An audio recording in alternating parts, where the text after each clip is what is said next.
데살로니가 전서 4장 1절입니다. 1절부터 6절까지입니다.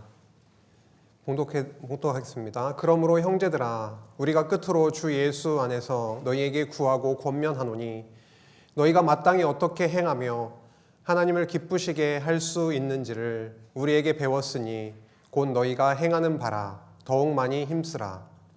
우리가 주 예수로 말미암아 너희에게 무슨 명령으로 준 것을 너희가 아느니라. 하나님의 뜻은 이것이니 너희의 거룩함이라 곧 음란을 버리고 각각 거룩함과 존귀함으로 자기의 아내 대할 줄을 알고 하나님을 모르는 이방인과 같이 세욕을 따르지 말고 이 일에 분수를 넘어서 형제를 해하지 말라. 이는 우리가 너희에게 미리 말하고 증언한 것과 같이 이 모든 일에 주께서 신원하여 주심이라. 점심 식사 맛있게 하셨습니까? 제가 오늘 강론하는 날인 거를 까맣게 잊고 너무 식욕에 감당을 못해서 많이 먹었더니 힘드네요. 그래도 저희는 식욕에 넘어가는 우리일지라도 거룩한 하나님의 백성임을 또 깨닫게 하십니다. 교회 얘기를 잠깐 하면서 가도록 하겠습니다. 이 땅에 세워진 이 교회는 하나님의 아들 주 예수 그리스도의 반석 위에 세워지게 됐습니다. 마태복음 16장 18절에 보면은 예수님께서 베드로가 했던 고백, 주는 그리스도시요 살아계신 하나님의 아들이십니다 라고 하는 그 고백 위에 내 교회를 세우시겠다라고 말씀하셨습니다. 그리고 그 교회는 음부의 권세가 이기지 못하리라 라고 말씀하셨었죠. 그 교회를 예수님께서는 십자가의 구속을 통해서 이 교회를 세워주셨습니다. 그 교회는 세우시고 그 다음에 양육하시고 무장하시고 투쟁 승리케 해 나가십니다. 데살로니가 교회도 역시 마찬가지였죠. 바울을 통해서 그들에게 선포된 그 복음의 말씀 위에, 그 터 위에 교회가 세워졌습니다. 십자가로 세우신 하나님의 아들의 피값으로 그 교회는 세워졌죠. 데살로니가 교회도 세워졌고 이 땅 위에 많은 교회가 세워졌고 장안 중앙교회가 세워졌고 그렇게 세우시고 양육해 나가십니다. 복음으로 양육해 나가십니다. 로마서, 고린도 전후서, 갈라디아서가 저희들이 살펴봤던 것처럼 복음으로 그렇게 양육시키시는 그런 말씀이었습니다.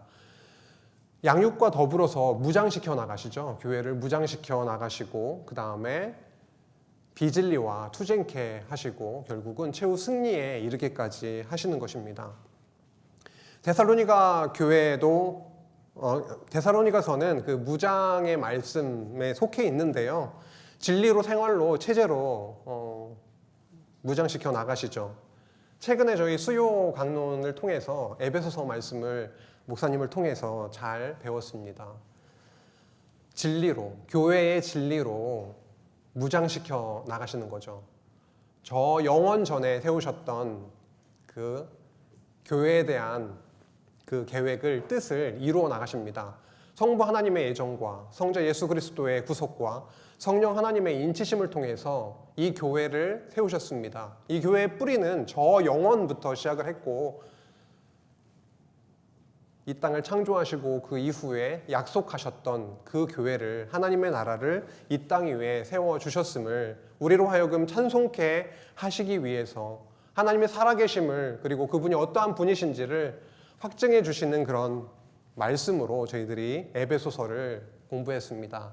지금도 살아계셔서 부활 승천하신 이후에 하나님의 보좌 우편에 앉으셔서 지금 이 순간도 눈을 떼지 아니하시고 통치하시는 그 하나님을 저희들이 배웠습니다. 그 교회는 그 진리를 기반으로 해서 그 진리 위에 우리의 생활을, 성도의 생활을, 교회의 생활을 이렇게 무장시켜 나가심을 저희들이 확인해 오고 있습니다. 빌립보, 골로새, 데살로니가 전후서 말씀인데요. 빌립보서 같은 경우에는 복음에 합당한 생활 저희들이 함께 했었고, 그 전에요. 에베소서에서는 무장이라고 하는 단어와 아주 이렇게 잘 연결되고 있는 그 내용이 기억이 되시나요? 에베소서 그 끝부분에 나오고 있죠. 뭐였죠? 전신갑주. 그렇죠?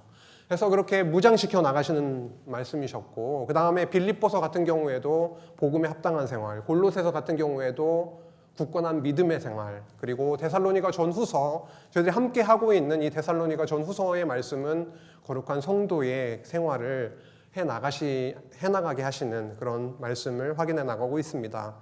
체제 같은 경우에도 교회를 체제로 세우셔서 결국 투쟁케 해나가시는 것으로 연결이 되고 있습니다. 지금 저희가 함께 하고 있는 그 데살로니가 전후서 말씀이 바로 성도의 거룩한 생활이라고 하는 것이죠. 그간 1장, 2장을 넘어서 오늘은 4장으로, 3장, 4장으로 연결되고 있는데요. 첫 부분입니다. 믿음의 행위로 생활함이라고 하는 1장에서 2장 16절까지 말씀인데요. 지난 시간에도 1장의 내용, 2장의 내용, 3장의 내용 이렇게 간략하게 살펴보기는 했었는데 조금 이제 의미 단위로 묶어서 1장 1절에서 2장 16절까지가 믿음의 행위로 생활해 나가게 하시는 말씀입니다. 이 내용 가운데 저희가 기억했으면 하는 것은 무엇이냐면 어떻게 성도로 하여금 믿음의 생활을 해 나가게 하시는가라고 하는 것은요. 성도에게 전파된 복음에 의한 것입니다.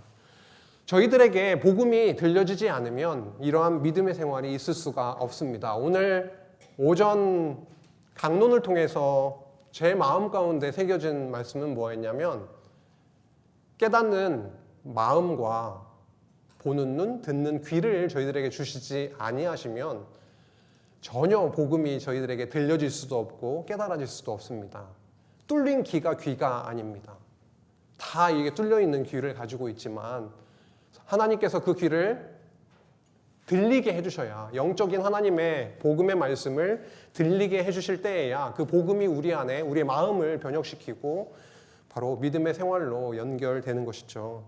많은 환난 가운데 있었지만 그들에게 성령이 함께 하셨고 기쁨으로 그 복음을 듣게 됐을 때 놀라운 일이 벌어졌습니다. 그 주변에 있었던 마게도니아와 아가야의 그런 그 지역, 그 마게도니아에 있었던 그 백성들의 보온이 됐습니다. 그리고 진리의 말씀과 더불어서 믿음의 소문이 각처에 퍼졌다라고 그렇게 말씀하고 있죠. 1장 10절 말씀이 굉장히 중요했습니다. 복음에 대한 말씀이죠.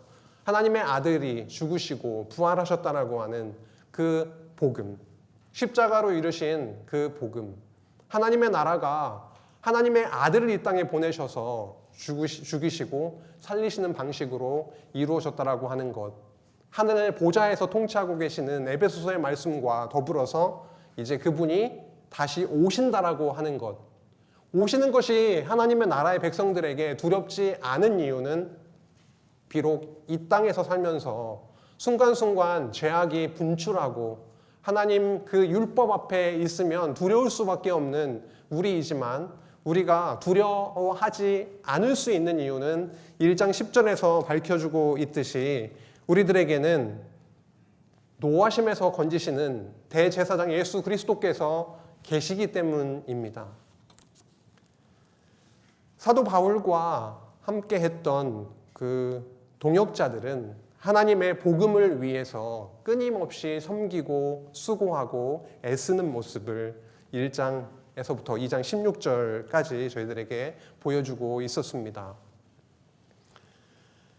사랑의 수고로 생활하게 하시는 내용인데요. 바울에게 있어서 데살로니가 교회의 성도들이 어떤 의미로 다가오고 있었냐면 2장 끝부분에 나오고 있었죠. 너희들은 나에게 있어서 이러한 존재들이야 라고 그렇게 말씀하고 있었는데요. 2장 17절에서 19절 사이에 그렇게 나오고 있습니다. 특히 19절에 그렇게 아주 찐한 사랑의 고백이 나오고 있죠. 우리의 소망이나 기쁨이나 자랑의 면류관이 우리 주께서 강림하실 때에 너희가 아니냐라고 하면서 그 성도들이 바울에게 어떠한 자들인지를 밝혀주고 있습니다. 바울은 떠나올 수밖에 없었던 데살로니가 성도들, 교회였지만 떠나오고 나서 너무 그들이 보고 싶고 궁금하고 때로는 그들의 신앙이, 그들의 믿음이 흔들리고 있지는 않을까라고 하는 그런 아주 사랑의 염려 속에 있었죠. 도저히 견딜 수 없어서 누구를 보냈죠? 누구를 보냈습니까? 디모데를 파송을 해서 보냈고 거기에서 들려온 소식을 듣게 됩니다. 그때 바울의 반응은 어땠습니까? 그들의 소식을 듣고 나서 제가 이렇게 했었죠. 휴, 기억나십니까? 너 이제 안도의 한숨을 쉬는 것입니다. 너무 감사하고 기쁘고 그렇게 흔들려서 힘들 가운데 있을 것이다 라고 하는 생각도 했지만 그것과는 너무 다르게 그들은 굳건하게 또 세워져 가고 있음을 확인하게 됐었죠. 궁핍과 환난 가운데 바울은 있었지만 오히려 주 안에 굳게 서 있는 너희들에 대한 소식을 들으니까 뭐라고 표현하냐면 주 안에 굳게 선즉 우리가 이제는 살리라, 이제는 살겠다, 이런 표현까지도 하고 있음을 봅니다. 그러면서 그들을 위해서 사랑의 기도를 하고 있었죠. 그게 3장 끝부분으로 가고 있었던 그런 말씀입니다. 이제 오늘 하나님의 뜻 이 부분인데요. 하나님의 뜻은 거룩함이다. 너희들의 거룩함이다. 그리고 뒷부분에 형제 사랑에 대한 내용이 이어지고 있는데요. 이 부분이 오늘 함께 나누게 된 사랑의 수고의 생활의 끝부분의 내용이고 더 나아가서 이제 4장 13절에서 5장으로 넘어가면 소망의 인내로 생활하게 하시는 내용이 이어지고 있습니다. 복음에 의해서 믿음을 주시고 그 믿음의 생활과 더불어서 복음이 우리 안에 혹은 성도 안에 담겨지게 될 때 그들의 삶 가운데는 어떠한 일이 벌어지는 거였습니까? 사랑의 수고로 연결이 되는 것이죠. 그리고 이 땅 위에서 지체들을 섬기고 애쓰고 하면서 복음을 나누고 이러한 삶의 그 이어지는 속에서 이 땅으로 이 땅이 다가 아니라 그리스도의 재림, 강림을 바라보고 하나님의 나라를 바라보며 소망의 인내로 살아가게 하시는 내용이 4장 13절에서 5장까지 이어지게 되겠습니다. 이제 전체적인 그림을 이제 그렸습니다. 오늘 4장 1절부터 함께 나누게 됐습니다. 아까 하나님의 뜻은 거룩합니다. 이러면서 형제 사랑의 말씀이 오늘 함께 나누게 된 내용인데요. 4장 1절 첫 단어가 무엇입니까? 그러므로입니다. 3장 끝부분을 확인을 해야 되겠네요. 어떤 내용이 나왔으니까 그러므로 이렇게 하고 있으니까요. 3장 13절을 함께 보시면은 이렇습니다. 너희 마음을 굳건하게 하시고 우리 주 예수께서 그의 모든 성도와 함께 강림하실 때에 하나님 우리 아버지 앞에서 거룩함에 흠이 없게 하시기를 원하노라. 바울이 데살로니가 교회 성도들을 향해서 간절히 원하고 있는 내용이 있습니다. 나에게 연보 좀 더 보내줘. 이런 내용이 아니라 어떤 내용입니까? 주께서 강림하시는 그날에 너희가 어떠한 흠도 없는 거룩함에 흠이 없게 되기를 원한다라고 하는 간절한 기도를 드리고 있는 내용이죠. 11절에서 13절까지요. 그 기도에 이어서 그러므로 이렇게 되는 겁니다. 원하는 게 무엇이라고요? 흠 없이 하나님 앞에서 거룩하게 되기를 그렇게 원한다. 그러므로 라고 하면서 말씀을 이어가고 있습니다. 형제들아, 우리가 끝으로 주 예수 안에서 너희에게 구하고 권면하노니 형제들아, 아무한테나 형제들아 이렇게 하진 않죠. 여기에서 육적인 피를 나눈 같은 뱃속에서 나온 그런 의미가 아니라 영적으로 그리스도 안에서 하나 된 형제들아, 우리가 이게 끝으로라고 하니까 어떤 느낌이세요? 이제 진짜 하고 싶은 내용을 말을 하려고 하는 거죠. 나이가 들면 들수록 끝으로 하면서 끝 얘기만 하면 되는데 말이 길어지는 경우가 되게 많죠. 별로 안 웃으시네요. 끝으로 정말 하고 싶은 내용이 있는 겁니다. 바울이 이제 데살로니가 교회 성도들에게 끝으로 지금까지는 어떠한 내용을 주로 말씀을 많이 했던 거죠? 복음에 대해서, 너희들에게 전파된 복음에 대해서, 그리고 우리 안에 바울 안에 역사하셨던 그 복음의 능력에 대해서, 그리고 거룩함을 바라보게 되는 거기까지 얘기를 하고 나서 이제 끝으로 하고 싶은 내용이 뭐냐면 진짜 하고 싶은 내용을 얘기하려고 하는 겁니다. 주 예수 안에서 너희에게 구하고 권면하노니, 구하고 권면하는 내용이 끝으로 무언가를 얘기를 하고 있는 거죠.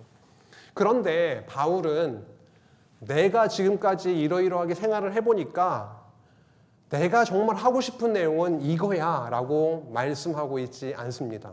주 예수 안에서 예수님의 어떤 권능, 예수님을 통해서 나에게 전해주신, 깨닫게 하시는 것을 너희들에게 권하고자 한다라고 말씀합니다. 권위를 실는 겁니다. 나의 얘기가 아니다. 예수 안에서 너희에게 권면하는 내용이다라고 하면서 너희가 마땅히 어떻게 행하며 하나님을 기쁘시게 할 수 있는지를 우리에게 배웠으니 곧 너희가 행하는 바라 더욱 많이 힘쓰라. 바울을 통해서 어떻게 행할 것인지, 행해야 되는지, 그리스도 안에서 행하게 될 것인지, 하나님을 어떻게 하면 기쁘시게 할 수 있는지를 그들은 알고 있습니까? 모르고 있습니까? 배웠다라고 하는 것입니다, 이미. 그런데 가만히 생각해 보면 저희가 십수년 성경을 배웠지 않습니까? 근데 배우는 것과 삶의 현실과 혹은 삶의 열매하고는 약간 괴리감이 있을 수는 있습니다. 머리로 이해됐다고 해서 그게 그대로 삶으로 열매로 맺히지는 않는 거죠. 데살로니가 교회 성도 역시도 바울을 통해서 배운 바가 분명히 있습니다. 거룩한 하나님의 자녀가 됐으니까 이렇게 생활하는 것이 합당하고, 그리고 어때요? 이렇게 하게 될 때, 할 때에 하나님이 정말 기뻐하실 거야 라고 하는 것을 이미 배우긴 했다라고 하는 것입니다.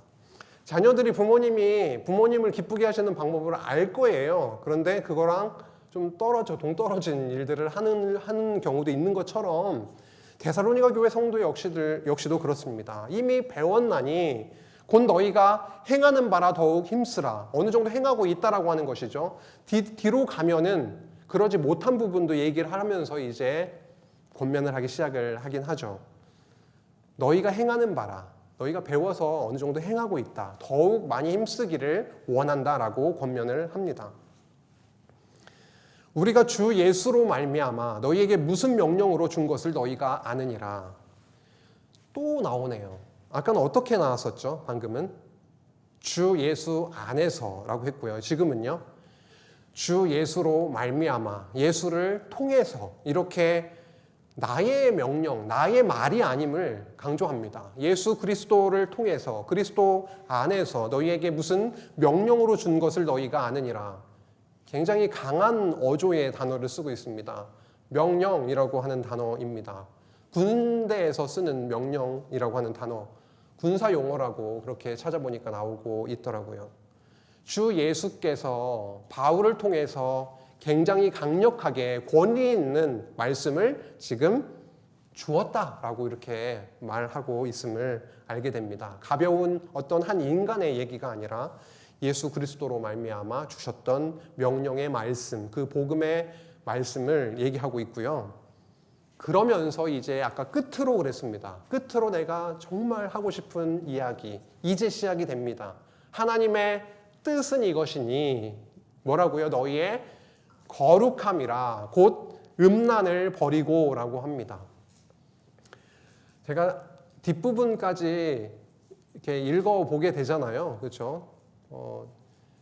데살로니가 전서 강론을 준비하면서 뒷부분까지 읽어보니까 5장 18절에 하나님의 뜻이라고 하는 단어가 한 번 더 나오고 있습니다. 5장 18절과 더불어서 16절부터 18절까지를 한번 같이 한 목소리로 한번 읽어볼까요? 시작. 항상 기뻐하라. 쉬지 말고 기도하라. 범사에 감사하라. 이것이 그리스도 예수 안에서 너희를 향하신 하나님의 뜻이니라. 하나님의 뜻은 이것이라고 합니다. 하나님의 뜻은 이것이니 너희의 거룩함이다 라고 말씀하신 거죠. 거룩한 삶의 모습은 그럼 5장 16절에서 17절까지 이어지고 있는 18절까지 이어지고 있는 말씀이겠네요. 그렇죠. 그러면 하나님께서 이렇게 거룩하게 해 나가실 텐데요. 5장 16절에서 18절을 저희가 읽었을 때 예전에 항상 기뻐해야 되겠구나.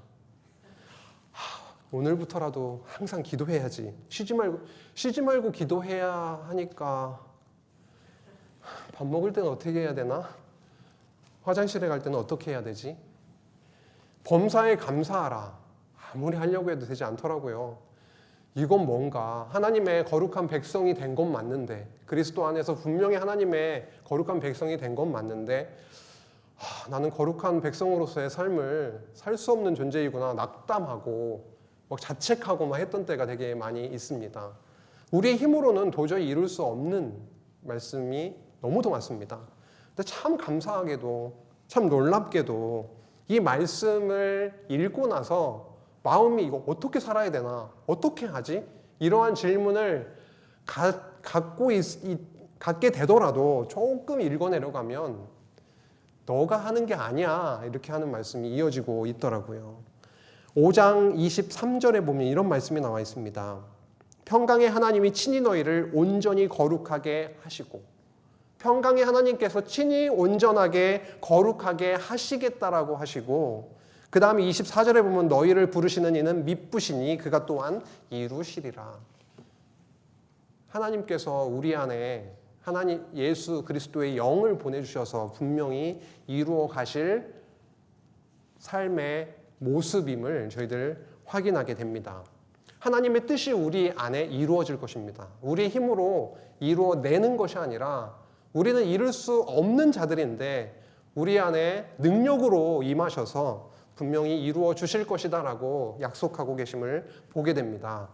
거룩함이라고 하는 성도의 거룩을 만들어내신다라고 하는 것인데, 이것은 저희들 출애굽기 19장 6절 말씀 잘 알고 계시듯이 이스라엘 백성들을 애굽에서 이끌어내시고 시내산에 이르게 되었을 때 이제 율법 언약, 시내산 언약을 그들에게 주시기 직전에 모세를 통해서 하신 말씀입니다. 너희들은 애굽에서 죄악에 절어서 살았던, 결코 하나님의 거룩한 하나님의 백성이 될 수조차도 없는 너희들이지만 내가 어떻게 하겠다라고 말씀하셨냐면 너희들의 나라는 제사장 나라가 될 것이고 너희는 거룩한 백성이 될 것이다. 백성으로 삼아주시겠다라고 말씀하신 그 언약을 저희들이 기억합니다. 이 과정이 출애굽기, 레위기, 민수기, 신명기 저희들 오전 강론을 통해서 계속 확인해 나가고 계시는 것입니다. 왜? 어떻게? 무엇 때문에 우리가 거룩해질 수 있느냐? 우리는 거룩하지 못한 자들인데 그것은 바로 하나님께서 거룩하시기 때문입니다. 거룩하신 그 여호와께서 내가 거룩하니까 너희도 거룩할지어다 명령하신 그분이 거룩하게 만들어주시겠다라는 것입니다. 영어로는 shall be, shall이라고 하는 굉장히 의지가 강력하게 들어있는 동사를 사용하고 있고 히브리어에서도 수동으로 이렇게 읽어지도록 쓰여져 있습니다. 거룩하게 되는 것이죠.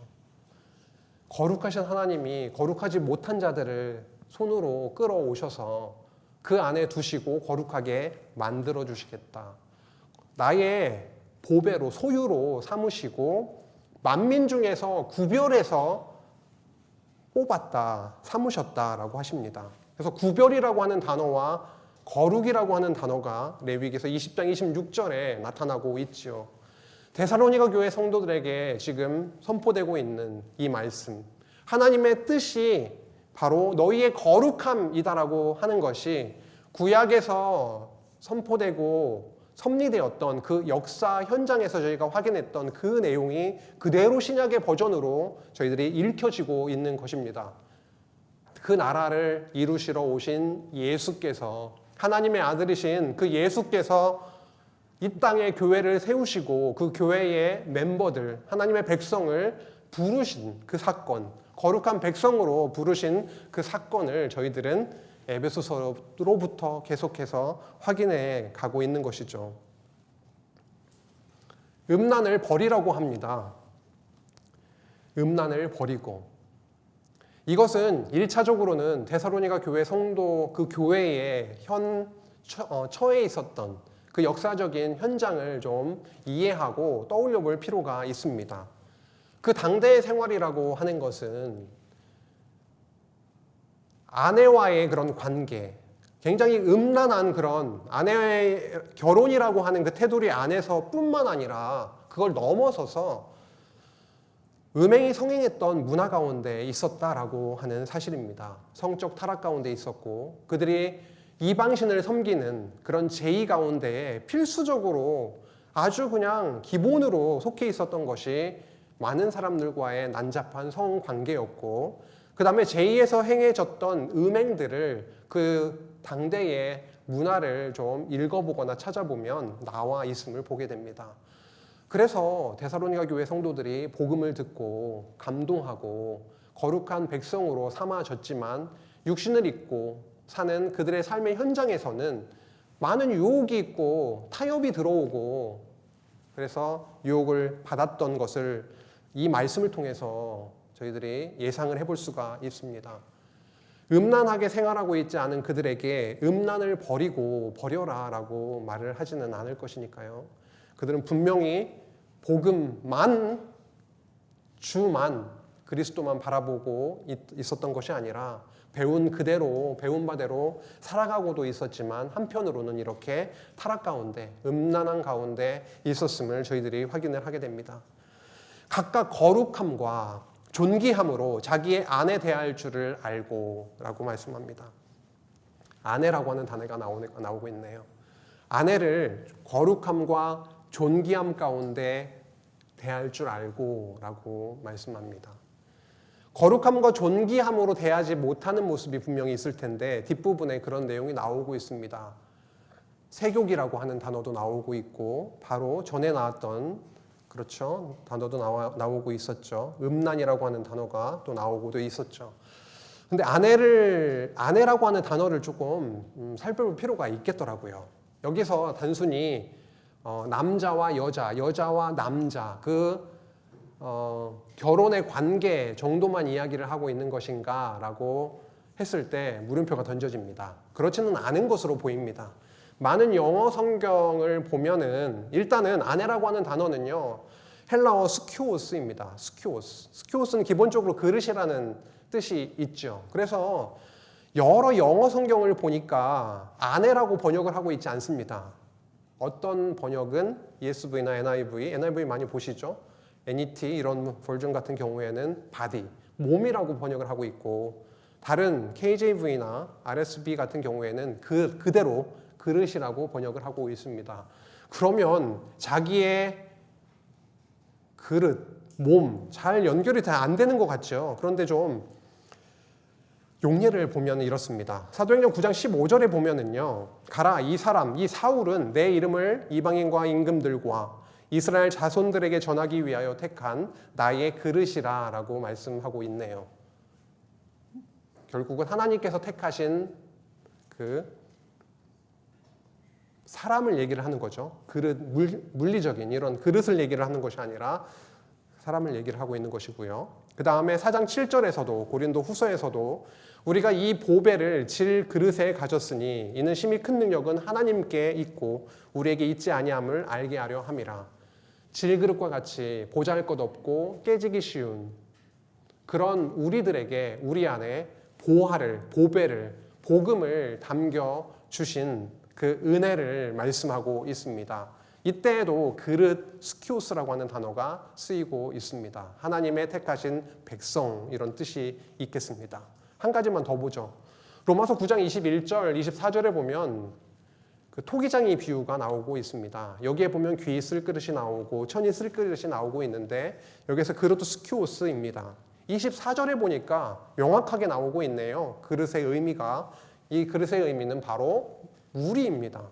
그리고 유대인뿐만 아니라 이방인 중에서 부르신 자, 하나님의 택하신 백성, 우리를 의미하고 있음을 보게 됩니다.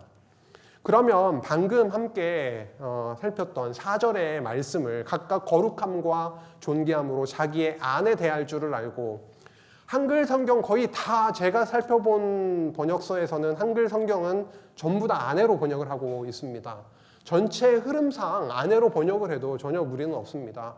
그런데 조금은 더 좀 살펴보면은 단순히 아내로만 국한할 것이 아니라 하나님께서 택하신 우리의 몸, 이것을 의미하는 것으로 보아서 아내 대할 줄을 알고를 몸을 절제할 줄 알고의 의미로 그렇게 대충 볼 수가 있습니다.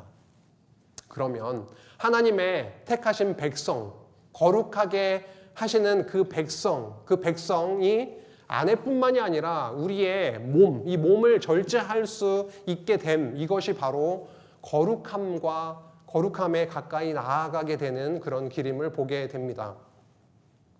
근데 이것이 우리의 능력으로 힘으로 되지 않고 하나님의 인도하심 속에 가능하다라고 하는 것은 너무도 확실합니다.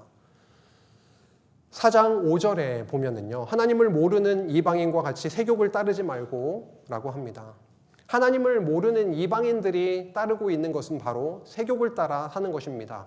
4장 4절 바로 직전절에 나왔던 것처럼 거룩함과 존귀함으로 자기의 아내나 혹은 자기의 이 하나님의 택하신 우리 몸을 절제하고 대하는 것이 아니라 세욕을 따라 사는 그런 모습 속에 그 이방인들이 그렇게 사는 것인데 그것을 따르지 말고 이렇게 말씀하고 있음을 보게 됩니다. 4장 3절에는 음란을 버리고 이렇게 말씀하고 있죠. 반복해서 강조하고 있는 것입니다. 음란을 버리고 4장 3절에 4장 5절 지금은 세욕을 따르지 말고, 그럼 어느 쪽으로 지금 계속 말씀하고 있는 것인가 볼까요? 이 일의 분수를 넘어서 어떤 일인가요? 지금 방금 우리가 나누었던 것들이죠. 세욕을 따르는 일. 그렇죠? 그렇죠?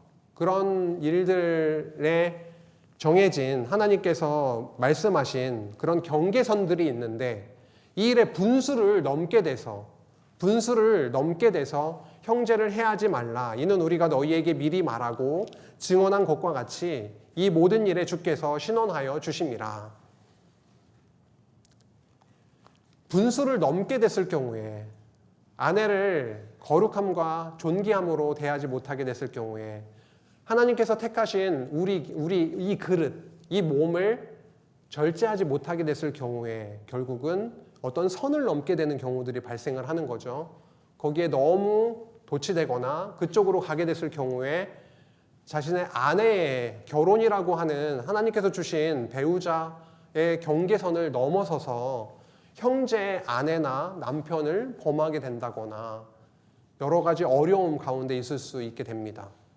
우리 가운데 이것을 그대로 방치하고 이것이 용인됐을 경우에 그러한 것이 번져나가게 되고 괜찮나 보다 라고 한다거나 좋지 않은 교회의 질서와 평안과 무장과는 점점점 멀어지게 되는 쪽으로 가게 되겠죠. 이 일의 분수를 넘어서 형제를 해하지 말라라고 합니다.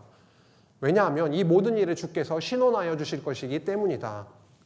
그리스도께서 강림하시는 그 날이 분명히 있을 텐데 그때에 심판하실 것이기 때문이다. 굉장히 강력한 어조로 말하고 있음을 보게 됩니다. 이런 교회의 세욕을 쫓고 하는 그런 어려움들, 혼란함이 분명히 감지가 됐었을 거고요. 그것에 대해서 복음을 우선 말씀을 했고 선포를 하는 거죠. 떠나라, 하지 말아라 이렇게 강력하게 얘기하고 있는데 이것처럼 심판의 주, 공의를 행하는 자, 심판자이신 그리스도께서 계시다라고 얘기하지 않고 그냥 뭐 가능만 하면 그렇게 했으면 좋겠어 이렇게 해서는 되지 않을 것이지 않습니까? 교회가 무장이 되고 앞으로 더 강력한 비진리와 물론 우리 안에 있는 비복음적인 비진리의 그런 내용들과 싸우게 하시는 것도 너무 중요한 것이지만 그렇게 강력하게 심판자 예수 그리스도에 대해서도 말씀하고 있음을 보게 됩니다. 이렇게 거룩과 관련되어 있는 그런 내용들이 이어지고 있습니다. 8절까지 그렇게 이어지고 있는 거거든요. 하나님이 우리를 부르심은 부정하게 하심이 아니요 거룩하게 하심이니, 하나님이 우리를 부르십니다. 우리가 하나님을 찾아가고 하나님 어디에 계신가 우리가 더 다가가고 이런 것이 아니라, 여호와께서 모세에게 찾아오신 것처럼, 아브라함에게 찾아오신 것처럼 우리도 언제 예수님을 만나셨습니까?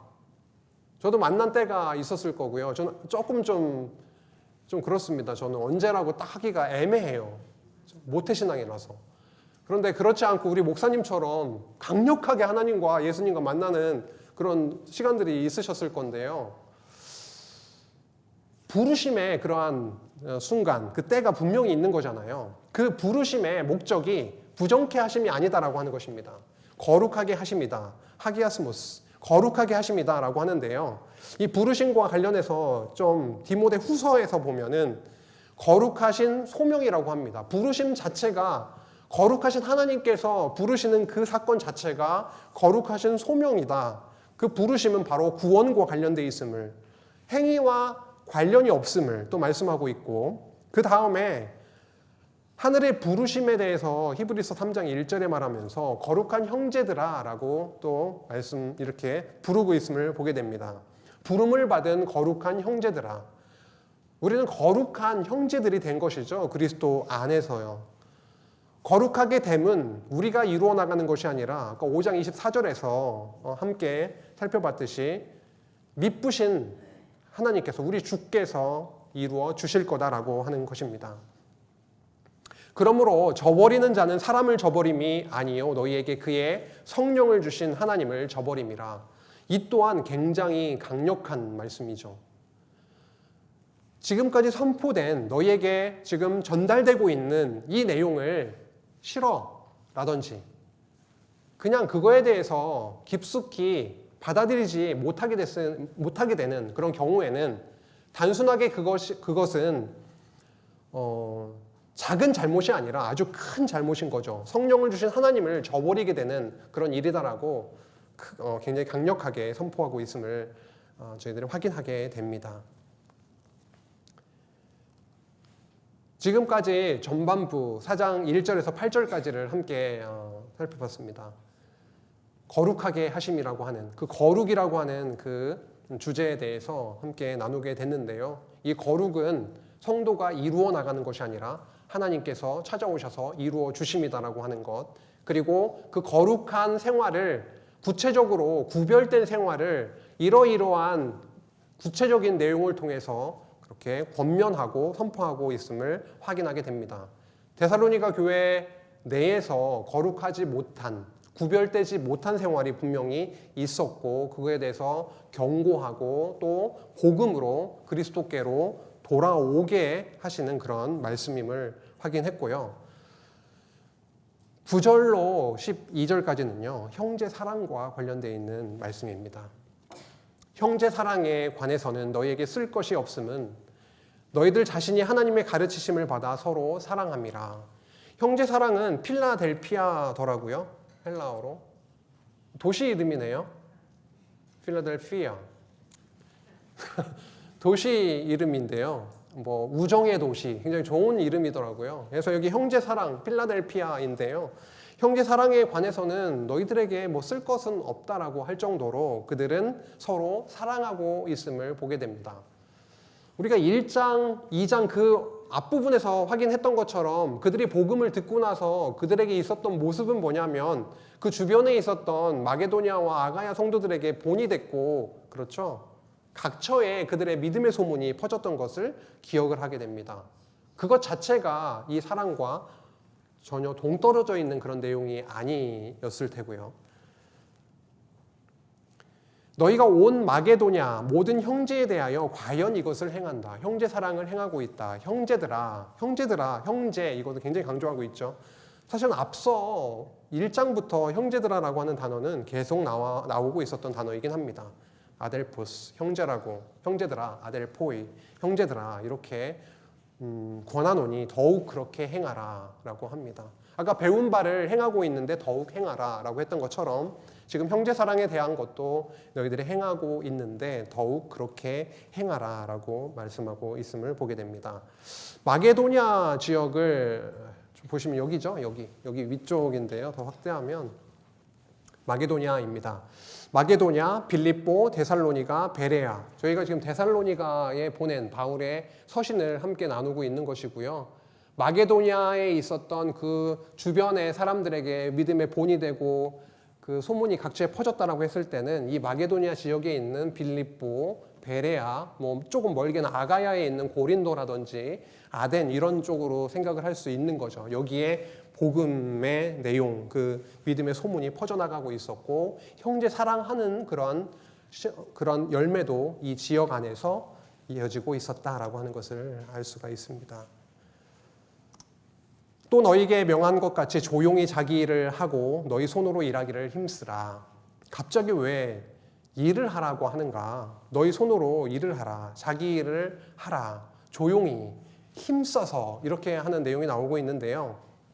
이것은 그리스도의 강림에 대한 오해 때문에 그렇습니다.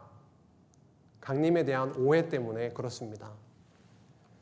더욱더 열심히 일을 해야 될 텐데 일을 하지 않고 태만해져 있는 그런 모습이요. 그렇죠. 그리고 일하는 것에 대해서 굉장히 천한 것으로 여긴다던가 했던 그들의 모습이 있었습니다. 분명히. 그래서 그것에 대해서 분명히 예수 그리스도의 재림은 있다. 때와 시기에 대해서 5장에 말씀하기 시작을 하거든요. 분명히 그리스도의 재림, 그 강림의 날은 분명히 있다. 하지만 중요한 것은 뭐냐면 그게 곧 있다 혹은 있다 하여 그 남은 기간 동안 해이해지고 너무 들떠서 흥분해서 그렇게 있는 것이 아니라 조용히 하나님께서 주신 그 처소에서 혹은 직장에서 삶의 현장 가운데에서 열심히 자기 일을 하는 것, 너희 손으로 일하기를 힘쓰는 것에 대해서 강조하고 있음을 봅니다. 사도 바울 같은 경우에는 정말 그랬었잖아요. 복음을 전하는 그 일을 하면서 성도들에게 가능만 하면 조금이라도 부담이 되지 않도록 밤낮으로 일하고 애쓰면서 복음을 전했던, 자비량했던 바울의 모습을 또한 보게 되죠. 그래서 이러한 권면의 말씀을 하고 있습니다. 이는 왜냐하면 외인에 대하여 단정히 행하고 또한 아무 궁핍함이 없게 하려 함이라 라고 말합니다.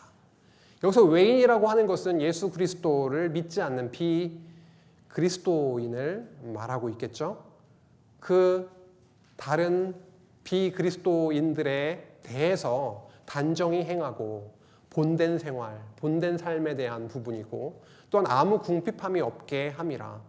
궁핍함이 있게 되면 아무래도 의지를 하게 되고 어려움을 주게 될 수도 있는데 타인에게 의존하지 않도록 하나님께서 주신 현장에서 열심히 일하고 애쓰고 노동하며 얻게 된 그런 물질을 통해 귀한 일에 쓰게도 되고 또 그 본인들의 생활이 더 세워지고 하나님께서 그 이러한 생활을 통해서 교회를 더 강건하게 무장시켜 나가시는 것을 저희들이 확인하게 되었습니다.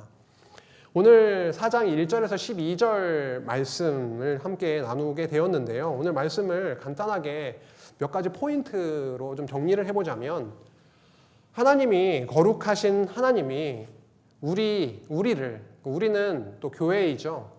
그리스도의 몸된 교회의 지체로 붙어있는 우리를 거룩하게 하신다라고 하는 것입니다.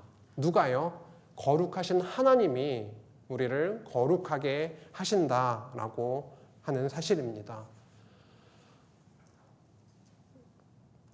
내가 할 수 없고 우리가 할 수 없는 게 인정이 안 되면 굉장히 불안하기도 하고 마음이 답답할 때가 많은데 사실 저희들의 삶 속에서 깨닫고 고백하게 되는 부분은 하나님이 하시는구나, 우리가 할 수 없구나라고 하는 것을 깨닫게 하시는 것이죠. 오늘 데살로니가 말씀을 통해서도 역시 그러함을 보게 됩니다. 그래서 우리를 부르신 이유는 바로 거룩하게 하시기 위함이다라고 하는 것이죠. 구약의 성도들을 하나님께서 애굽에서 이끌어내신 것도 결국 거룩한 백성으로 삼아 주시기 위함, 하나님의 크신 사랑을, 그 언약적 사랑을 깨닫게 해주시는, 하나님의 살아계심을 보여주시는 그런 방편이었듯이 우리를 부르신 이 사건 역시도 그렇다라고 하는 것입니다. 거룩하게 하심이다라고 하는 것, 이것은 생활을 통해서 우리 교회를, 그리고 우리 자신을, 우리를 그렇게 무장시켜 나가시는 그런 뿌리가 되고 있다라고 하는 것이고요.